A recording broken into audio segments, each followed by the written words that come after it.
Hello everyone, welcome to Bambatha Manguza TV. I'm here to update you of what was happening on Mkoka the case wanamhlanje ngomsombuluko mhla ka-24 February 2025.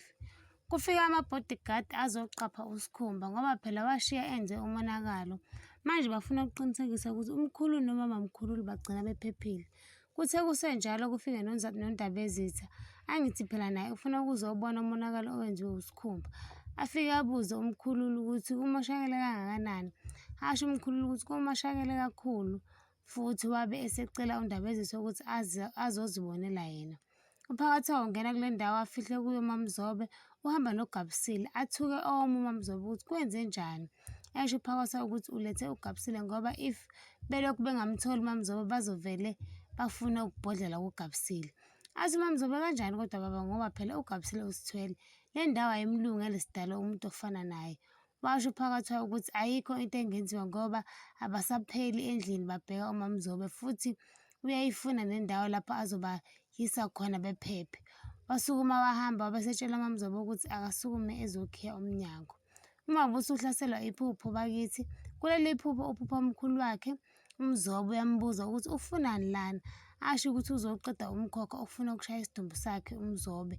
Ebese yamtshela ukuthi njengoba elana impilo yakhe ayiphephile sidalo akazame ukuthi ahambe. Wala waphetha uMabusi wamtshela ukuthi umkhokha usuqeda abantu abaningi kabi kanti futhi usulandele uGabisile kanti uGabisile usithwele futhi usemncane. Hhayi wavuma umkhulu khona ephushweni ukuthi akohlanganisa imithi wayisho ngamagama ayo. Wase ethi uma eqeda ebese eyibhema uzobe emkhombisa ithuna lakhe. Babaphama kanjalo-ke uMabusi. uManzimande ohlangene nomkhandlu badingida indaba kaMamzobe ngoba phela bagcina bengakwazanga ukumthola. Usethi oyedwa wabo indlela yokuthi bajezise uGumede ukuthi kumele kubanjwe uGabisile. Wala waphetha uSifuciya esho khona ukuthi angeke kube right if benza kanjalo ngoba uGabisile usithwele kanti futhi uyingane. noMazimande wavumelana naye washo ukuthi angeke kulunge ukuthi kufakwe uGabisile kule nto and uyingane kodwa uMamzobe yena bazogcina bemtholile. uMabusi emva kokwenza le mithi ube seyibhema etshela umkhulu wakhe ukuthi akamhole. Ngenhlahla wamhola umkhulu wakhe wayemkhombisa lapho kukhona khona ithuna lakhe. Wabe esebuza ukuthi uzobona kanjani ube esemnika ama-direction ukuthi afike ethuneni lakhe. uPhakathwayo usithulele nje ebese yambuza uMamzobe ukuthi kwenze njani Phakathwayo wathula kangaka. Ube esesho ukuthi ingoba uyacabanga ukuthi kwenzakalani emshadweni wabo ngoba yikho into ababengenayo. Bashada baba nomuzi baba nezingane baba nezimoto kodwa namhlanje kunjena nje ngenxa yomona. Naye usephenduke isiphukuphuku sendoda ngoba nakho evikela umndeni wakhe kuyo yonke le nto waze wabeka nempilo yakhe engcupheni ngenxa kankosikazi wakhe oyisilima sankosikazi. uSiphamandla usukumisa uMabusi ngoba umfica elele kabuhlungu and akazi ukuthi kwenzakalani. Ekumsukumiseni kwakhe ube sembuza ukuthi uMaqwaba kwenze njani. uMaqwaba wakhona waqala nje engathi inethiwekhi ilahlekile. Walibele ndungaza ngoba sengathi imbuzi iphekwe nesipondo. Waqaqeka kodwa emva kwesikhathi wabe esetshela umnyeni wakhe ukuthi uselitholile ithuna likaMzobe. Wajabula bakithi uSiphamandla esho khona ukuthi izindaba ezimnandi lezi.